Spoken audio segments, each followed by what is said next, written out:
안녕하십니까, 룩TV 윤청합니다. 오늘의 영상부터는 3부작으로 특집으로 필리핀의 사업에 관한 이야기를 하려고 합니다. 이 영상은 총 3부작으로 되어 있기 때문에 여러분들이 한 편만 보고서 어떤 섣부른 판단을 하시고 댓글을 남기거나 악플을 달지 않아 주셨으면 좋겠습니다. 네. 우선 이렇게 당부의 말씀을 드리는 것은 제가 예전에 기획했던 필리핀 여자와 문화라는 부분에 대해서 결국 제가 생각했던 의도를 다 말씀드리지 못하고 중간에 관둬야 했기 때문입니다. 언젠가는 다시 그것에 관한 이야기를 이어갈 수 있을 거라고 생각을 합니다. 하지만 아직은 아닌 것 같고요. 네. 자, 그러면 필리핀에서 절대 사업을 해서는 안 된다. 여러 사람들이 그렇게 얘기를 합니다. 그렇죠? 그리고 수많은 이유가 사실은 있죠.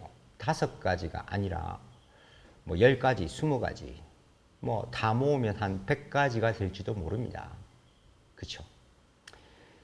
그러니까 필리핀 사업은 기본적으로 굉장히 힘들다라는 전제를 깔고 있습니다. 이제 이 5가지는 큰 범주에서 5가지를 얘기하는 거예요. 첫 번째는 정치, 그 다음 두 번째는 법, 그리고 세 번째는 행정, 그리고 네 번째는 인프라, 그 다음 5번째는 사람.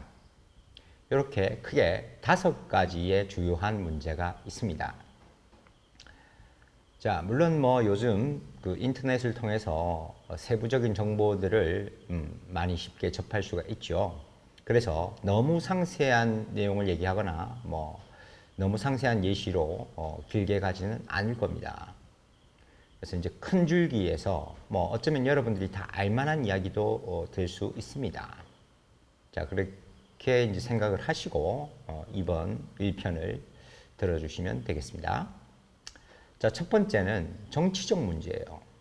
이 정치적 문제 때문에 필리핀에서 사업을 하기가 힘들다? 조금 의아해 하실 수도 있겠습니다. 하지만 필리핀에서는 그렇습니다. 제가 이 필리핀에 온 것이 2016년 1월이었어요. 그것도 1월 1일입니다. 새해와 함께 큰 꿈을 가지고 비행기를 타고 필리핀 다보우에 도착했습니다.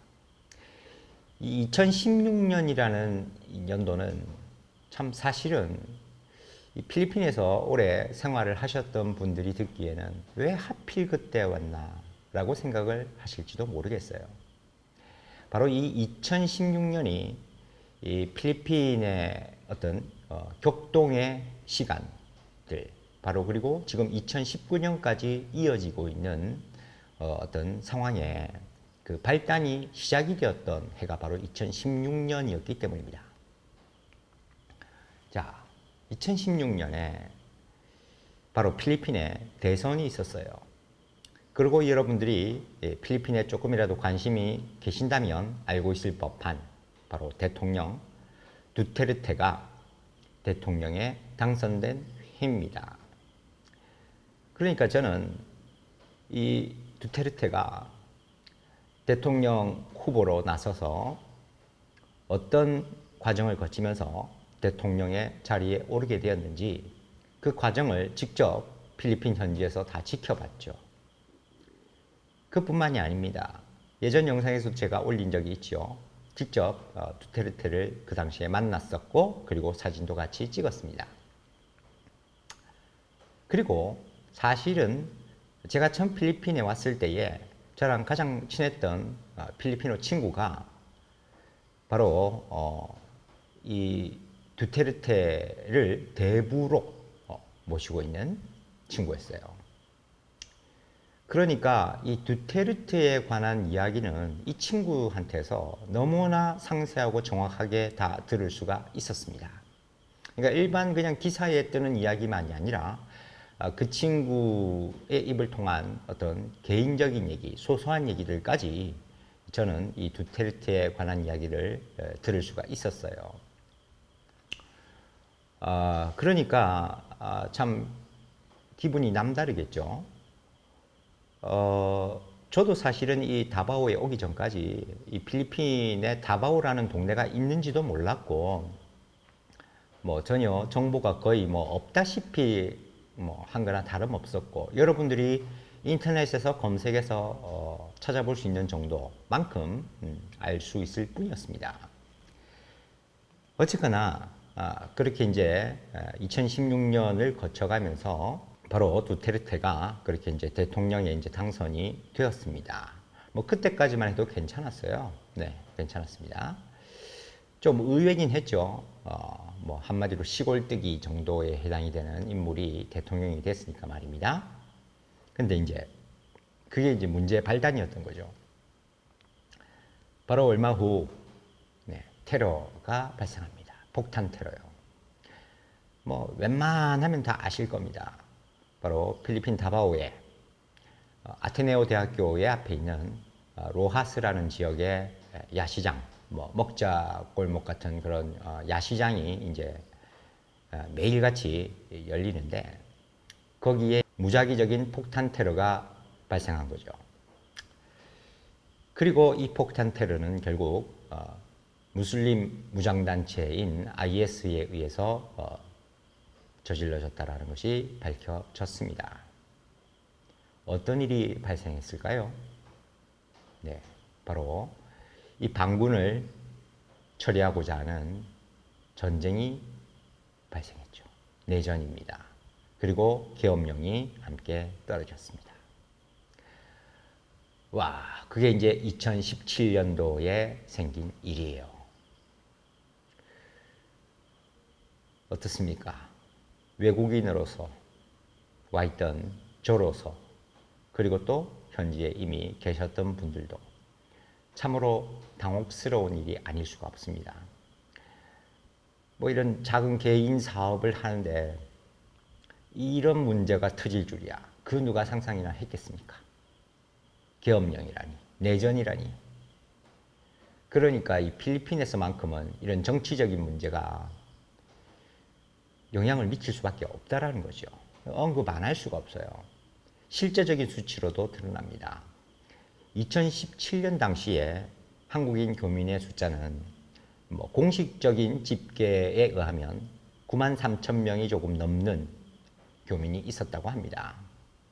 그리고 또 다른 통계에 의하면 최대 정점을 찍은 수치가 약 15만 명이라고 합니다. 2017년 당시에. 예. 뭐 대략 봐서 그래서 10만 명에서 15만 명 정도의 교민들이 이제 그때 있었던 거죠. 그 많은 교민들은 물론 뭐 가족들을 다 포함했겠으니까 뭐 사업자만 따진다면은 그 인원이 뭐 한 절반 이하에 해당이 될 수도 있겠습니다. 그러나 뭐 모두가 다 가족을 또 대동하는 건 아니기 때문에 뭐 3분의 2가 실제적인 사업자일 수도 있어요. 자, 뭐 9만 3천과 15만 명 사이에는 꽤나 차이가 있죠. 그 차이가 있을 수밖에 없습니다. 왜냐하면은 우리나라 사람들이 필리핀에 들어와 있을 때에 장기 거주를 하는 경우 혹은 사업을 하는 경우에도 사실은 재외국민 등록을 거의 하지 않아요. 왜냐하면 해봤자 혜택도 없고 필요성이 전혀 없기 때문입니다. 그냥 관광비자로 왔다 갔다 하는 사람도 부지기수였어요. 그러니까 사실은 뭐 오히려 훨씬 더 많았을지도 몰라요. 15만 명 아니라 20만 명이었을지도 모릅니다. 하지만 그거는 추정일 뿐, 어쨌거나 공식적으로 집계된 건 9만 3천. 그리고 이제 다른 집계에 의하면 15만 명이라고 합니다. 네. 아무튼 그건 중요한 게 아닙니다. 어쨌거나 많았다라는 게 포인트죠. 그리고 지금 2019년 현재 그렇다면 교민의 수는 얼마냐? 네, 교민의 숫자는 5만 명 내외라고 합니다. 그야말로 사상 최저치라고 볼 수도 있는 거예요. 그렇죠? 물론 아주 뭐 먼 옛날의 이주 시절 말고요. 네, 현대에 와서 뭐 10만 명을 기준으로 삼아도 절반이고 15만 명으로 기준을 삼으면 3분의 1로 줄었습니다. 그러니까 필리핀에서의 사업은 이 정치적 문제와 당연히 연관이 되어 있는 부분일 수밖에 없지요. 그리고 또 엄밀하게 따지면 어떤 종교적 문제와도 연관이 있는 부분입니다. 그리고 저는 재수없게도 이 필리핀에 와서 그렇게 2016년, 2017년을 지내게 된 거죠. 저로서도 굉장히 난감한 상황이었습니다. 뭐 그 당시 제가 딱히 어떤 사업을 하고 있었던 것도 아니기 때문에 저는 사실 마음만 먹으면 얼마든지 돌아갈 수도 있었어요. 하지만 또 아이들이 이미 여기에 있는 학교에 진학을 했고 한국에 있는 학교는 다 이제 자퇴 원서를 내고 온 상황이기 때문에 참 한국으로 돌아간다라는 결정도 쉽지만은 않았습니다. 바로 아이들의 미래 때문이죠. 그러니까 이제 하필 오자마자 그런 일들이 이제 발생했으니 정말 얼마나 난감했겠습니까? 네. 자, 그렇게 이제 큰 사건이 터지면서 한국 교민들의 숫자가 굉장히 엄청나게 줄어버렸으니까 이 정치적인 어떤 불안의 문제는 필리핀에서는 큰 문제일 수밖에 없다. 그러니 어떻게 사업을 하겠습니까? 언제 돌아가야 될지 모르는 이 상황이 아직도 계엄령이 해제가 되지 않았죠. 그러나 다행스럽게도 이제 지금 이 다바오의 현 시장인 두테르테의 딸 사라 두테르테가 더 이상 다바오는 계엄령이 유지될 필요가 없다라고 강력하게 주장을 하고 아마 모르긴 해도 이번 의회에서 이제 곧 회의가 있으면 그 계엄령의 연장을 더 이상 하지 않는 것으로 확정될 가능성이 매우 높은 상황입니다. 굉장히 다행스럽죠. 어쨌거나 이제 정치가 좀 안정이 되는 그런 상황으로 이제 접어 들어가는 상황이 되니까요. 물론 이제 계엄령이 해제가 되면 또 이제 그에 맞춰서 제가 영상을 만들어 올릴 수 있겠습니다. 그렇죠? 아무튼 아직은 계엄 상태입니다. 자, 그래서 이제 첫 번째가 바로 이런 정치적 문제 때문에 사업을 하기가 힘들다라고 말씀을 드리고요. 그 다음 이제 두 번째, 자, 바로 법적인 문제. 여러분들이 익히 잘 알고 있는 그 주요 법안의 문제가 뭐냐. 외국인으로서 일단 부동산을 소유할 수가 없다라는 거지요. 네, 100% 소유를 할 수가 없다라는 겁니다. 그래서 이제 법인을 만들든지 뭐 필리핀어와 결혼을 한다든지 뭐 이런 다른 방법을 이제 찾을 수밖에 없고 그리고 이제 가짜로 필리핀 사람의 이름을 붙여 쓰는 소위 더미라는 것을 이제 쓰게 되는 상황을 맞을 수밖에 없는 거죠. 사업을 하겠다는데 어떤 사업을 할 공간에 해당하는 사업체를 구매를 할 수가 없다라는 것은 참 난감한 부분 중에 하나입니다. 그러니까 그걸 살 수 없다라는 것은 결국은 임대를 해야 되는데 단기로 보자면 오히려 임대가 나을 수도 있겠지만 장기로 사업을 할 생각이라면 매달 빠지는 이 임대료는 비용에 적지 않은 부분을 차지하죠. 거의 모든 소규모의 사업에서는 이 임대료가 굉장히 큰 부분을 차지합니다. 그렇죠? 그러니까 뭐 생활을 위한 집은 고사하고 사업을 위한 공간마저도 내가 매입을 할 수가 없다면 참 역시 사업이 만만치가 않습니다. 그렇죠? 또 더불어 그 사업체의 운영 멤버에 관한 부분도 그렇습니다. 법인을 만든다 해도 자기가 주인이 될 수가 없죠. 법적으로는. 그리고 이제 주요 어떤 멤버로는 들어갈 수가 없기 때문에 결국 주변적 인물로 이름을 이제 끼워 넣는 수밖에 없는 상황이 되고 그 지분은 뭐 최대 40%를 넘어갈 수가 없습니다. 어떻게 하든. 뭐 개인당 20%씩 나눠서 이제 40% 예를 들어 부부인 경우에 말이죠. 아니면 친구를 넣는다 해도 그 이상을 갈 수가 없어요. 그러니까 절반이 안 된다는 얘기입니다. 그래서 문제가 발생했을 때는 홀라당 그 사업체를 뺏길 수 있다라는 부분 굉장히 큰 문제가 아닐 수 없습니다. 그런 상황에 또 어떻게 사업체를 운영할 수가 있겠습니까? 그렇죠? 네. 곤란한 문제인 거죠. 자, 그래서 부동산을 소유할 수 없다라는 부분, 그리고 자기의 어떤 개인 사업체로서 자기가 100% 소유를 할 수가 없다라는 부분. 자, 그 다음 하나가 더 있죠. 소매업을 할 수가 없습니다, 외국인은. 그러니까 큰 규모의 호텔이나 리조트, 뭐 대규모 프로젝트는 외국인 투자, 100% 투자를 할 수가 있습니다. 소유를 할 수 있다는 뜻이죠. 하지만 소규모는 안 됩니다. 골때리죠. 근데 대부분의 필리핀에 와서 사업을 하겠다고 하는 사람들은 우리와 같은 보통 사람들입니다. 뭐 소매업 위주가 될 수밖에 없어요. 뭐 슈퍼라든지 아니면은 식당이라든지 그리고 뭐 어학원 정도. 이 세 가지가 이제 사실은 메인이죠. 한국 사람들이 필리핀에서 하는 사업의 메인은 바로 이 세 가지입니다. 근데 그걸 역시 자기가 100% 소유를 할 수가 없고 이렇게 그것을 아예 하지 못하게 법안으로 금지를 시켜놨다라는 부분은 정말 사업을 할 수 없게 만드는 요인일 수밖에 없습니다. 그렇죠? 필리핀에서 사업을 하시겠다고 하시는 분들은 뭐 이 정도의 내용 뭐 굉장히 잘 알고 있을 거라고 생각합니다. 뭐 이 정도 몰랐다면은 사업을 진행하실 자격 자체가 없다고 볼 수도 있어요. 물론 이제 마음을 처음 사업을 한번 해볼까나 생각하시면서 이제 정보를 찾아봤는데 제 영상이 첫 정보를 제공해주는 영상이었다면은 뭐 그건 이제 다른 문제죠. 근데 이제 알아볼 만큼 알아봤는데 이런 얘기를 몰랐다라고 한다면 그건 이제 사업을 추진을 할 만한 뭐 어떤 기본이 조금 부족하다라고 볼 수가 있습니다. 그렇죠? 네. 아무튼 이것만으로도 필리핀에서의 사업은 참 만만치 않은 부분이구나라고 생각을 할 수 있어요. 그렇죠? 네, 그래서 이제 두 번째 법적인 문제 아주 중요한 부분들만 이제 일단 얘기를 드렸습니다. 그다음 이제 세 번째 바로 행정적인 문제입니다. 뭐 법으로는 어떻게든 됐다 치고 이제 행정 처리가 이제 들어가야 되겠지요.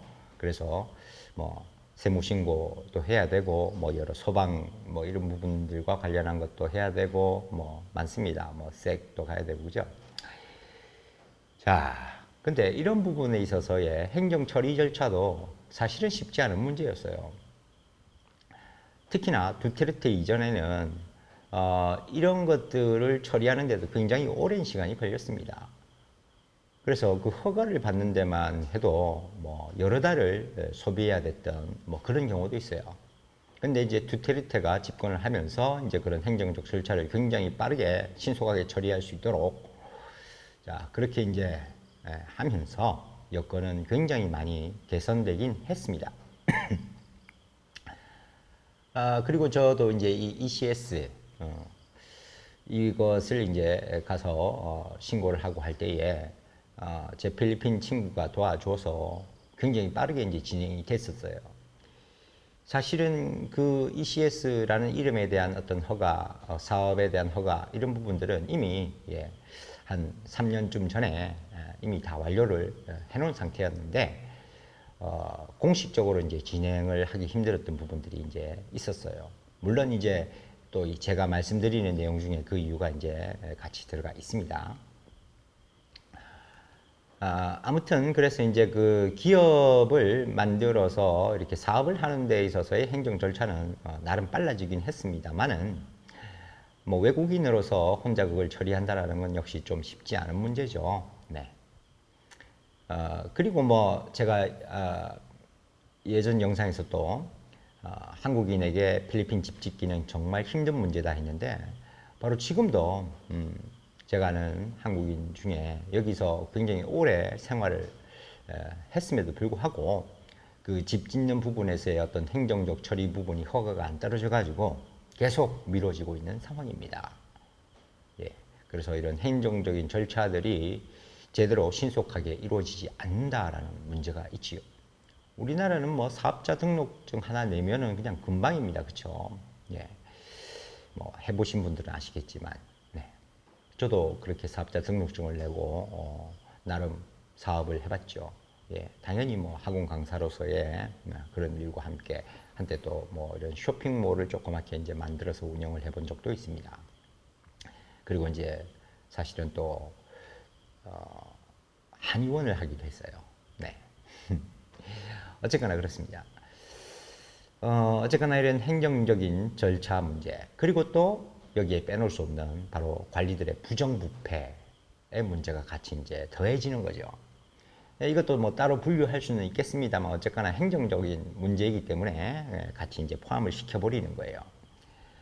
그래서 뭐 사실 뭐 이런 소방시설 점검이 나왔을 때도 일부러 막 이런저런 얘기들을 하면서 뭐 다시 뭐 만나자 또 오겠다 뭐 이런 식으로 이제 하면서 차일피일 미루는 경우들이 있습니다. 바로 돈을 달라는 얘기예요. 아주 그지 같죠. 부정부패에 대한 척결은 사실 쉽지가 않은 문제예요. 역시 두테르테 대통령 덕분에 많은 부분이 나아지긴 했지만은 여전히 존재하고 있습니다. 예, 그리고 이제 이런 크리스마스 시즌이 다가오면은 교통경찰들이 늘어나는 부분도 바로 그 이유 중에 하나고, 그리고 이제 뭐 돈을 거들어 다닙니다. 그리고 그 와중에 이제 문제가 또 발생하기도 해서 한국인 사업자들과 마찰이 빚어지는 경우도 있었고, 그리고 그 보복으로 경찰들이 나서서 한인을 죽이는 뭐 그런 사건까지도 심지어 있었죠. 뭐 검색해 보시면 금방 보실 수 있을 겁니다. 자, 뭐 이 정도만 해도 충분하죠. 필리핀에서 사업은 정말 역 같은 일이다. 그렇죠? 네, 그렇습니다. 자, 그다음에 이제 인프라. 인프라도 뭐 행정적인 부분하고 좀 비슷한 부분이긴 한데 어떤 설비적인 문제를 얘기를 하고 싶은 거예요. 한마디로 이제 인테리어 같은 이런 부분들을 이제 함에 있어서도 정말 열악합니다. 어떤 자재 같은 것들이 정말 저질이에요. 질이 떨어집니다. 그래서 조금 금전적 여유가 있으신 분들은 아예 공사 기자재 자체도 전부 한국에서 다 컨테이너로 실어와서 인테리어를 장식하게 되는데, 뭐 그러니까 뭐 어떤 집기 가구뿐만 아니라 아예 막 아주 소소한 부분들까지 다 그냥 한꺼번에 실어오는 거죠. 네. 뭐 필요하다면 뭐 목재 이런 부분들까지도 말입니다. 자, 그래서 이 현지에서 구할 수 있는 여러 가지 어떤 장비나 시설들이 턱없이 부족하다. 네. 그리고 사실은 이제 만약에 그 업종을 폐업을 할 때는 그것에 대한 처분도 만만치 않은 그런 부분이 이제 발생을 합니다. 그리고 또 인프라 부분 중에 하나는 바로 이제 무역과 관련한 이런 일을 하시는 분들에게서 이제 발생하는데, 바로 수출입 통관 문제에 있어서 역시 부정부패 부분과 또 연루가 되기도 하는데, 이것이 또 차일피일 미뤄지는 일들이 자주 발생한다는 얘기고, 그리고 아시다시피 또 기후적인 영향도 받습니다. 뭐 태풍이라든지 그죠? 뭐 이런 부분이 발생했을 때에 원래 오기로 한 날짜보다 배가 늦게 도착을 하거나 하는 그런 문제들이 발생할 수 있어요.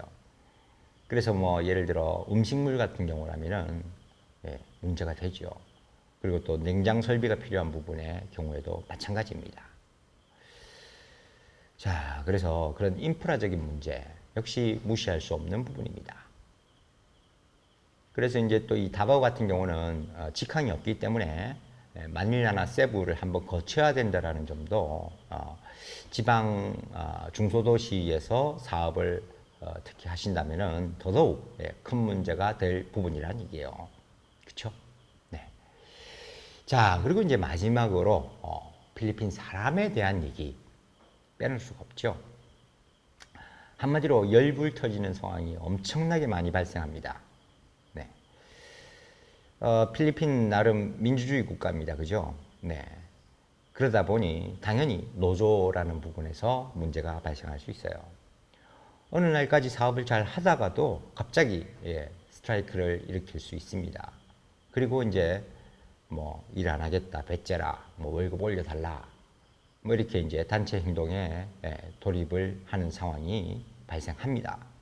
실제로 많은 한국인들이 좀 큰 규모로 사업을 하시는 분들이 그런 노조의 파업 때문에 일을 접어야 했고, 그리고 그 사업체 자체를 빼앗기다시피 하는 그런 일들도 자주 생겼습니다. 힘들겠죠. 자, 그 다음에 이제 어떤 성향적인 문제인데 말이죠. 소위 뭐 국민성의 문제. 이 필리핀어들은 거짓말을 참 잘합니다. 당장 앞에서 어떤 난처한 상황을 모면하기 위해서 있는 말 없는 말 다 꾸며냅니다. 그것도 금방 들통날 뻔한 거짓말들. 딱 보면 얘기 들으면 앞뒤가 안 맞고 말도 안 되고 뭐 하루 이틀만 지나도 금방 드러나는 일인데 그냥 아니라고 잡아뗍니다.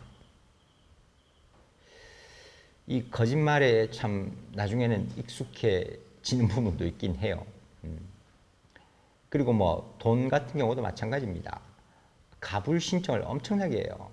얘들은 저축하는 습관이 없기 때문에 가불을 해가는데 그러면은 틀림없이 결근을 하는 일이 생깁니다.